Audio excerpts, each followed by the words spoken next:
Hello everyone, welcome to our YouTube channel. और ये video आप सभी के लिए बहुत ही ज़्यादा इंपॉर्टेंट है क्योंकि आज की वीडियो में हम डिस्कस कर रहे हैं कि आपको किस तरीके से प्रिपरेशन करनी है। एक महीने और बाकी है, you have 1 month in your hand और एक महीने में बहुत कुछ बदला जा सकता है, बहुत अच्छे से प्रिपरेशन की जा सकती है। और इस वीडियो में आपको यही बताऊंगी कि किस तरीके से आप प्रिपरेशन कर सकते हैं। ओके, सो जैसे कि आप हेडिंग देख सकते हैं अपने स्क्रीन में, we are going to discuss how to prepare for NFAT examination step by step guide. तो स्टेप बाय स्टेप मैं आप सभी को गाइडेंस दे दूंगी, जो मेरा पर्सपेक्टिव है, जिस तरीके से मैंने एनालाइज करा है आपके एग्जामिनेशन को। ओके, सो सभी बच्चों को अभी तक ये क्लियर हो गया होगा कि NFAT का फुल फॉर्म क्या है, नेशनल फॉरेंसिक एडमिशन टेस्ट, जो कि NFSU में एडमिशन के लिए अभी कंडक्ट कराई जाएगी। आपका एग्जामिनेशन 1 जुलाई या 2 जुलाई, दोनों में से किसी एक दिन हो सकता है। आपको आपके एडमिट कार्ड में पता चलेगा कि कौन सी डेट पे आपकी एग्जामिनेशन है। ठीक है, बहुत सारे बच्चे मुझसे ये क्वेश्चन पूछते हैं कि मैम क्या ये एग्जाम ऑनलाइन होगा। तो ऑनलाइन कहने का मतलब है कि आपका कंप्यूटर बेस्ड एग्जामिनेशन होगा। आपको आपके एग्जाम सेंटर पे जाना है, आपको एक कंप्यूटर अलॉट किया जाएगा एंड उसके थ्रू आप अपना एग्ज़ाम दे सकते हैं। लास्ट ईयर फ्लड्स की वजह से, कोविड की वजह से जो एग्जामिनेशन है वो बच्चों के घर में ही हुई थी। तो इस बार ऐसी कोई भी होप्स मत रखिए क्योंकि इस तरीके से एग्जामिनेशन इस ईयर नहीं होने वाली है। आपको आपके एग्ज़ाम सेंटर्स में जाना होगा, वहाँ आपको एक सिस्टम दे दिया जाएगा जिस पे बैठ के आप एग्जामिनेशन देने वाले हैं। ओके, सो अब okay, so let's move forward. यहाँ पे आप देख सकते हैं कि मैंने 39 डेज़ की स्ट्रैटेजी आप सभी के लिए बनाई हुई है, क्योंकि अगर आप आज के दिन से काउंट करोगे एग्ज़ाम डेट तक तो 39 डेज़ आपके पास होते हैं। ठीक है, मैंने 3 फेजेस में आपकी प्रिपरेशन को डिवाइड किया है। आप ये अगर फॉलो करेंगे तो आपका एग्ज़ाम बहुत ही अच्छा जाने वाला है। फ़र्क नहीं पड़ता आप यूजी की बात कर रहे हैं, फ़र्क नहीं पड़ता कि आप पीजी की बात कर रहे हैं। बेसिकली आज जो मैं डिस्कस करने वाली हूँ, मैं यूजी के लिए डिस्कस कर रही हूँ, मतलब अंडर ग्रेजुएट BSc MSc जो इंटीग्रेटेड कोर्स है उसके लिए मैं डिस्कशन कर रही हूँ। क्योंकि जब मैं सिलेबस की साइड मूव करूँगी, ये वाला फेज़ तो सेम होने वाला है हर एक एंट्रेंस एग्जामिनेशन में। जो ये फेज़ 1 है, फेज़ 2 है, फेज़ 3 है, ये तीनों ही फेजेस सेम होने वाले हैं। बट जो हम नेक्स्ट स्लाइड में पढ़ने वाले हैं, जो डिवीजन ऑफ सिलेबस है, वो हम बात करेंगे BSc forensic science, BSc MSc मतलब अंडर ग्रेजुएट कोर्सेज के लिए। Okay, now focus here. Phase 1 में मैंने क्या इंक्लूड करा है, सो आपकी प्रिपरेशन का फेज 1 होना चाहिए। आपको अपना सिलेबस कंप्लीट करना है, ये आपका फर्स्ट स्टेप है कि आपको आपका सिलेबस जितनी जल्दी हो सके कंप्लीट करना ही करना है। So this will be your first step in phase 1। Then जो भी आपके बेसिक कॉन्सेप्ट है वो क्लियर कर लो, है ना। बेसिक कॉन्सेप्ट को क्लियर करने ही चाहिए, क्योंकि आप अगर नेक्स्ट फेज में जाओगे और आपके बेसिक कॉन्सेप्ट क्लियर नहीं है तो आप क्वेश्चंस भी गलत करोगे, आपको कॉन्फिडेंस भी नहीं आएगा। तो फेज 1 आपको बहुत स्ट्रांग रखना है अपना, आपका सिलेबस कंप्लीट करना है और आपके जो बेसिक कॉन्सेप्ट है वो आपको क्लियर करने हैं। ओके, थर्ड है मेक शॉर्ट नोट्स। यहाँ पे एक और पॉइंट हम लिख सकते हैं जो कि है ब्रीफ नोट बनाना। ठीक है, सो ब्रीफ नोट आपको हमारे एप्लीकेशन में जो कोर्स है उसमें ऑलरेडी मिल जाएगा। आपको सिर्फ और सिर्फ शॉर्ट नोट्स बनाने पड़ेंगे। अगर आप हमारे एप्लीकेशन में एक सब्सक्राइबर नहीं है या फिर कोर्स में आप क्लासेस में आप एनरोल नहीं है तो आप एक डिटेल्ड नोट्स बना सकते हैं, बट अभी उसका टाइम नहीं है। So if you want to join our classes, आप एप्लीकेशन में ज्वाइन कर सकते हैं क्लासेस। लिंक आपको डिस्क्रिप्शन एंड कमेंट बॉक्स दोनों ही जगह पर मिल जाएगी, वहाँ से आप एप्लीकेशन डाउनलोड कर सकते हैं एंड क्लासेस ज्वाइन कर सकते हैं। Okay, coming back to the topic, आपको शॉर्ट नोट्स बनाने हैं, ये आपको फेज 1 में करना है। ठीक है, this will be your phase 1 of preparation. ठीक है, फेज 1 आपने कंप्लीट कर लिया, then you have to move to phase 2।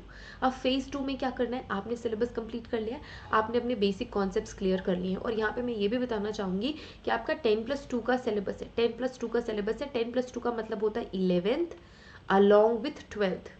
ठीक है, 11 12 दोनों ही 10+2 में इंक्लूड हो जाता है। ये तो कुछ चैप्टर्स रेलेवेंट है, कुछ चैप्टर्स इररेलेवेंट है, बट इररेलेवेंट चैप्टर्स को भी आपको कंप्लीट ज़रूर करना है, बहुत ज़्यादा टाइम इन्वेस्ट नहीं करना है।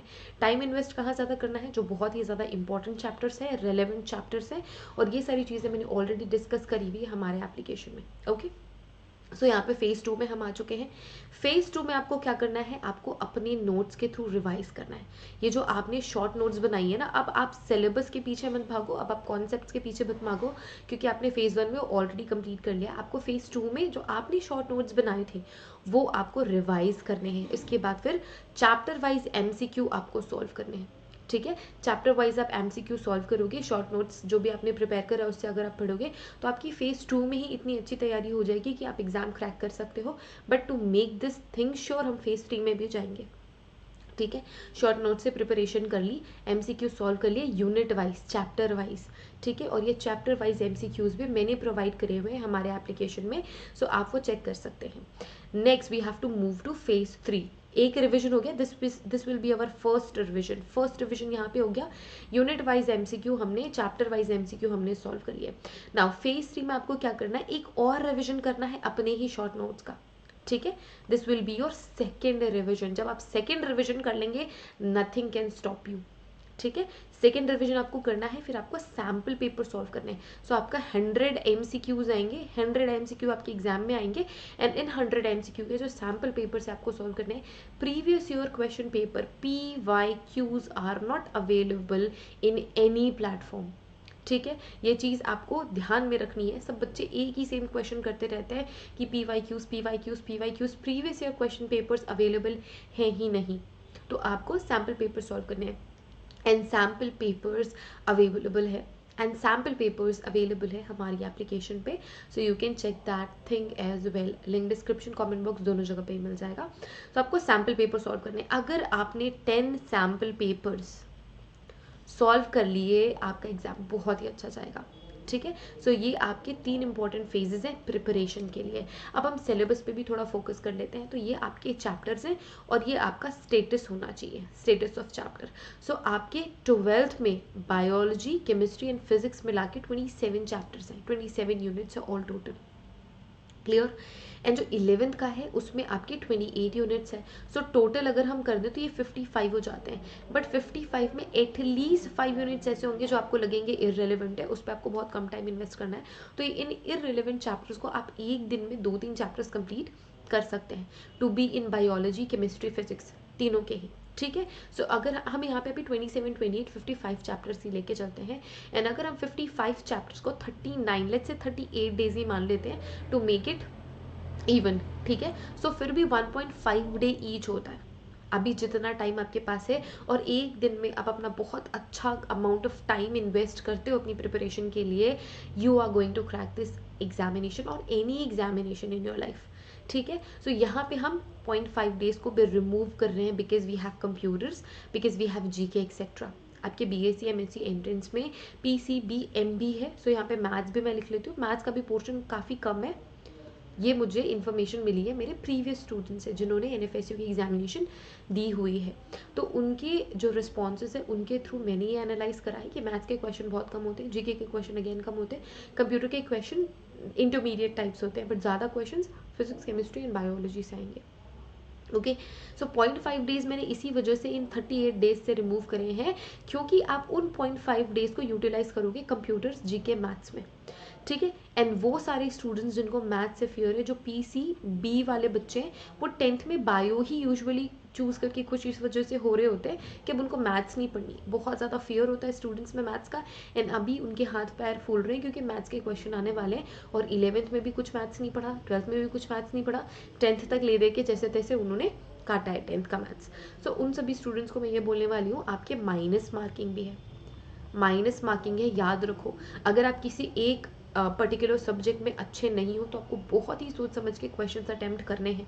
और अभी ही कुछ महीनों में अगर आपको 11th-12th की मैथ्स भी कंप्लीट करनी है, अगर आपका PCMB नहीं है, तो मैं ये सजेस्ट करूँगी कि अपना बायोलॉजी और स्ट्रॉन्ग करो, केमिस्ट्री और स्ट्रॉन्ग करो, फिजिक्स और स्ट्रॉन्ग करो, ताकि उसके सारे के सारे क्वेश्चन आप सॉल्व कर सकते हो। ये मेरा personal opinion, this is all my personal opinion for biology students. जिन्होंने मैथ्स लिया हुआ है उनके लिए वेल एंड गुड, बट उनके लिए same things happen with biology. उन्होंने बायोलॉजी नहीं पढ़ा है, they don't like bio, they don't get interest in bio, तो उन सभी बच्चों को मैं बोलूँगी थोड़ा सा आपको फोर्स करना पड़ेगा खुद को बायो पढ़ने के लिए, अगर आप फोरेंसिक की फील्ड में जा रहे हैं तो।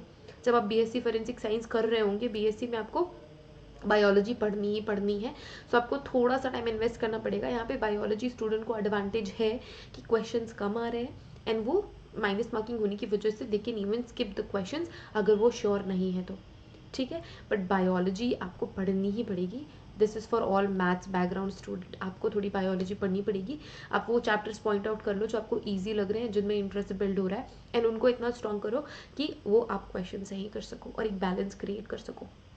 ओके, तो ये था मेरा अनालिसिस एंड मेरा discussion. If you have any question, query or doubt, you can reach out to me. WhatsApp support number भी आपको डिस्क्रिप्शन में मिल जाएगा, you can text us there. Instagram में भी टेक्स्ट कर सकते हो, you can follow us on Instagram. We have Telegram channel too, so Telegram channel forensic field की नोटिफिकेशन सबसे पहले मिलती है, so do join that as well. And अगर आप हमारे चैनल में न्यू हैं, so subscribe our channel. Thank you so much everyone for watching this video. Have a great day ahead. Take care of yourselves and see you guys in the next video. Till then, take care. Bye.